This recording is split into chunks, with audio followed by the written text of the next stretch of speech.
السلام عليكم ورحمة الله وبركاته. أهلا بكم في قناة هدى سويت. هنعمل مع بعض النهاردة دستة الجاتو القمر اللي انتوا شايفينها دي. هنعملها في صاج 38 في 48. هنجيب العجان بتاعنا ونحط فيه 4 بيضات، 3 كوبايات دقيق، كوباية ونص سكر، كوباية ونص مية، معلقتين كبار محسن جل، معلقة صغيرة بيكنج باودر، رشة ملح، معلقة خل وفانيليا. وهنضربهم في العجان لحد ما يدينا قوام زي قوام الكريم شانتيه. وبعد كده هنجيب الصاج ونحطه في الفرن حوالي 10 دقايق حسب طبعا الفرن بتاعك. وهنا بعد ما طلعناه من الفرن وسبناه يبرد تماما، يعني الافضل طبعا انت تعملي من بالليل الاسبونش بتاعك والصبح تبتدي تشتغلي فيه. هنا انا جبت المنشار على رقم 9 وقسمتها على 2. جبنا اول جزء كده. دستة الجاتوه بتاخد كوباية كريم شانتيه، كوباية كريم شانتيه وعليها كوباية مية ونص متلجة. طبعا هنا الجاتوه بتاعنا شوكولاتة، فعشان كده حطينا معلقة كاكاو في الكريمة بتاعتنا. زي ما قلنا الدستة بتاخد كوباية كريمة، كوباية الكريمة بتاخد كوباية ونص مية ونص كوباية سكر. طبعا الصيف غير الشتاء، دلوقتي احنا في الشتاء، فهي بتاخد كوباية ونص مية وبتبقى مظبوطة زي ما انتوا شايفين كده. بتحطي الكريمة دي الطبقة الأولانية وبتحاولي تظبطيها عشان ما تبقاش قطعة الجاتوه واحدة عالية وواحدة واطية. حاولي تظبطي ايدك.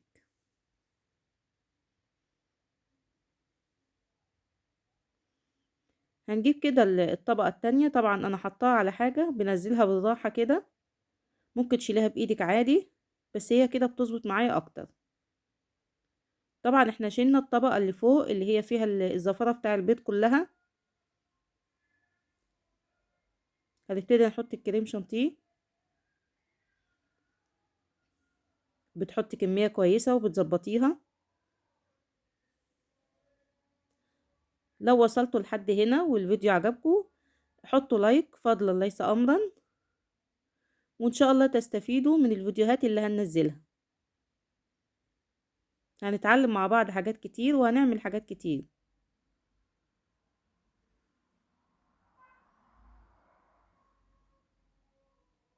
هنسوي الكريمة بتاعتنا كويس.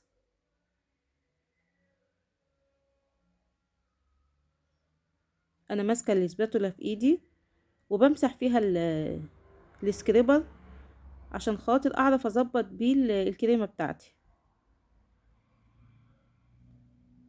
اهتم اهم حاجة بالاحرف بتاع الجاتوه عشان دايما بتبقى مايلة، فحاولي تظبطيها. اخر حاجة ببل السكريبر بتاعي مية عشان خاطر يخلي الكريمة بتاعتي ناعمة زي ما انتوا شايفين كده. وحطيتها في الفريزر حوالي ساعتين. لازم الجاتوه يتحط في الفريزر. هبتدي هنا. انا جبت المازورة دي هقسمه على 4 قطع، يعني 4 اجزاء، عشان تبقى الدستة بتاعتي مشكلة. زي ما انت بتروحي تشتري الدستة من المحل بتجيبيها طبعا مشكلة، ما بتجيبهاش شكل واحد. فعشان كده انا دايما بشكل الجاتو بتاعي، بقسمه بالطول وبقسمه بالعرض. بس طبعا انا لازم تستعملي المازورة عشان المقاس يطلع صح، او مسطرة اي حاجة. قسمناه بالطول وكده هنقسمه بالعرض عشان نعمله 4 اطعم.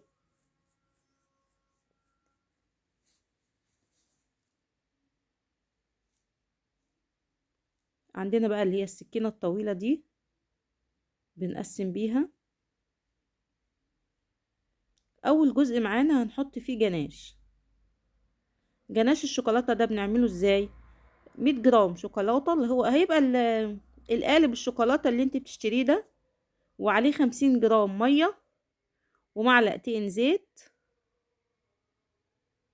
ومعلقة كريم شانتيه. وبتوطي عين البوتاجاز خالص وبتعمليه على البوتاجاز. او على حمام ميه، بس انا عادي بعملها، بوطي البوتاجاز وبعملها على البوتاجاز. وبعد كده اما بيجمد مني بحطه في الميكروويف افكه حوالي نص دقيقه.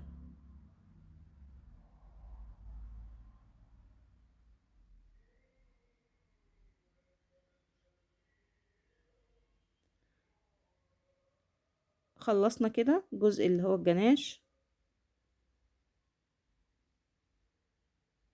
الجزء التاني هنحط فيه نوتيلا بني، نوتيلا سما، ما بستعملش غير نوتيلا سما، سواء البني او البيضة، طعمها بيبقى حلو ودايما بستعملها.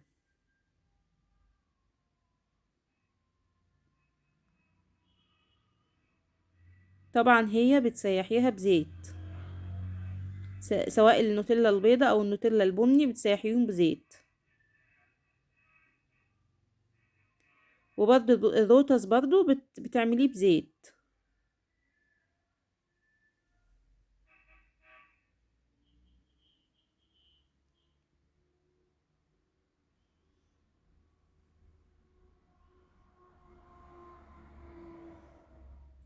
خلصنا كده، بنحط عليها نقط من الجناش زي ما انتوا شايفين كده، عشان اخليها تبقى مشبحة زي اللي بنشوفها في المحلات.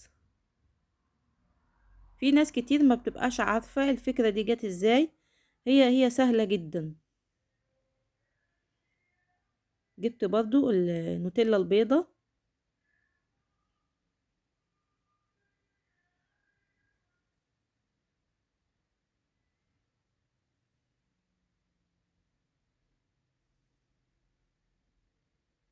الجاتو سهل وعمايله سهلة وما بياخدش وقت.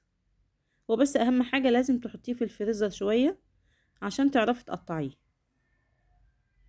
اخر جزء ده انا مش هحط فيه حاجة، لاني بشرله شوكولاتة واحط عليه شوكولاتة مبشورة.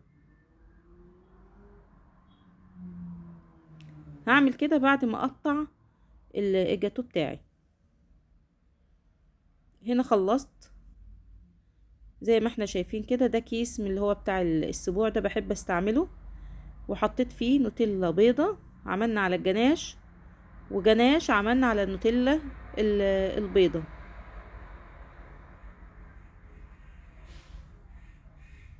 هبتدي بقى اجيب الترانش بتاعي، بسخنه على النار بس طبعا ما بسخنهوش قوي، وبمسحه بفوطة وابتدي اقطع الجاتو بتاعي.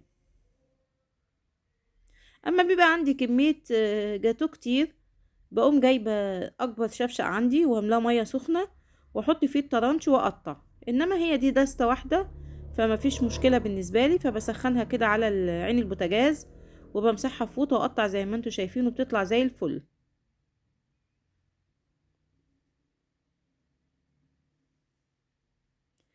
لو ايديكي مش متظبطة اوي في المقاسات، قيسي كل قطعة اللي انت هتقطعيها بمسطرة او بالمزورة. لكن طبعا احنا بقالنا كتير شغالين فبقطع عادي من غير ما اقيس.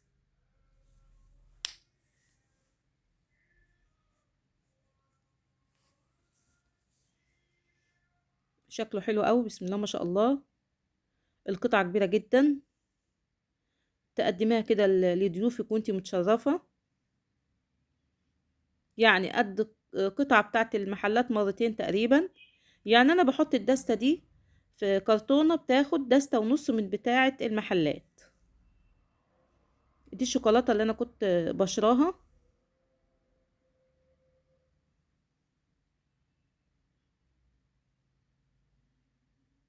وبعد كده هحط على كل قطعة كده روزيتا وعليها واحدة كريز، شكلها برضو تحفة.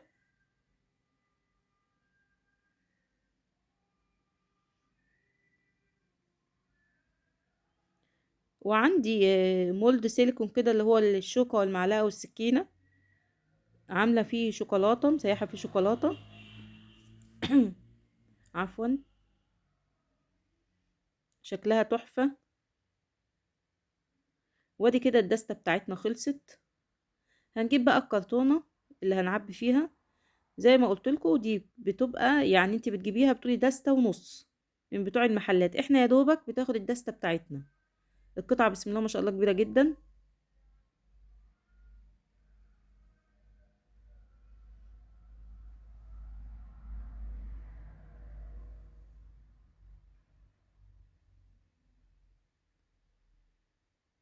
بتاخد الدستة بالعافية. شايفين القطعة قد ايه؟ لو وصلت لحد هنا متنسيش تحطي لي لايك، ومع ألف سلامة حبايب قلبي، ونتقابل إن شاء الله في الفيديو الجاي. مع ألف سلامة.